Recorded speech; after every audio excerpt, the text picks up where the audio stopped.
Siyosang Kalog Team! Mara Tony! Mara Tony! Ikaw, anong trip mo?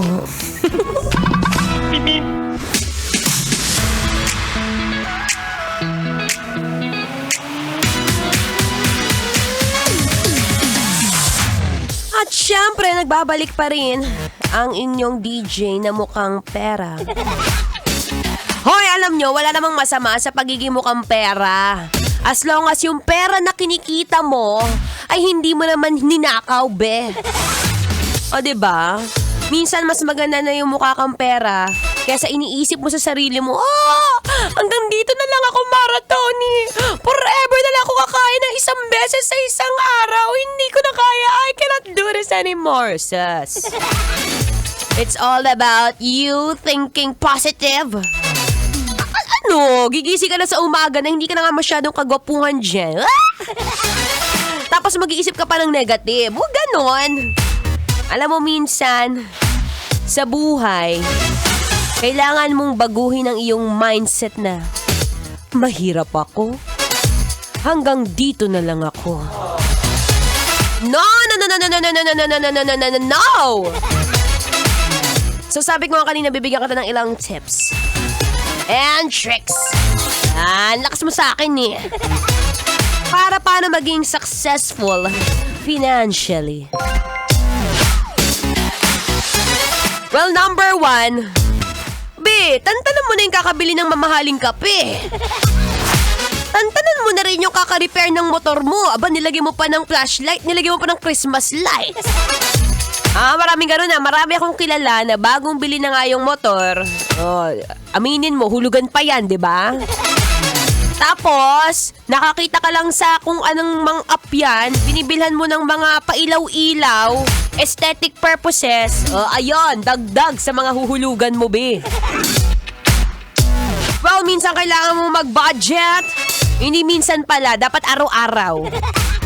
Lalo na kung hindi naman ganun kalaki ang kinikita mo. Minsan kailangan mong gumawa ng budget plan. Kunyari, ang sahod mo sa isang buwan ay 20,000. Mag-minus ka dyan ng ginagastos mo. Mga kuryente, tubig, yung mga bagay na importante. Tapos, ibawas mo na rin dyan yung ipon mo. Maratoni, dapat may ipon. Oo, be. Ilang taon ka na wala ka pa rin ipon. Kailangan yan. Kailangan mag-budget. Tapos, i-minus mo rin dyan yung utang mo. Loko. Nakalimutan mo, no? Sabi ko sa'yo, bili-bili ka dyan. Tapos yung mga utang mo, pagsingilan na, I am not here at home. You cannot contact me anymore. Bye. Tutut.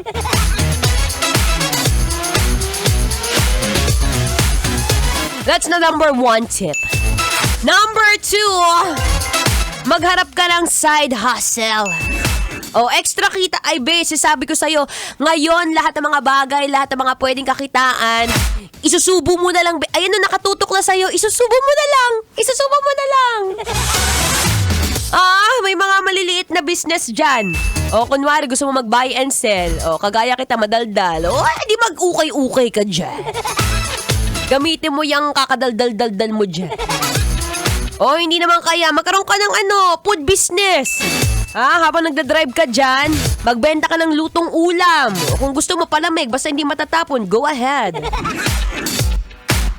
Maraming ways kung paano ka maging financially successful. Kahit hindi ganong kalaki ang budget, kahit hindi ganong kalaki ang sahod, as long as marunong kang magtipid. That's right, baby. Ako'y magpapaalam na maraming salamat po sa lahat ng mga nakinig na suporta at nakatutok sa inyong daldalerang atleta. Susunod na po ang programang EDSA by Diego Bandido. Again, this has been DJ Maratoni. Kailangan pa bang i-memorize yan? Basic.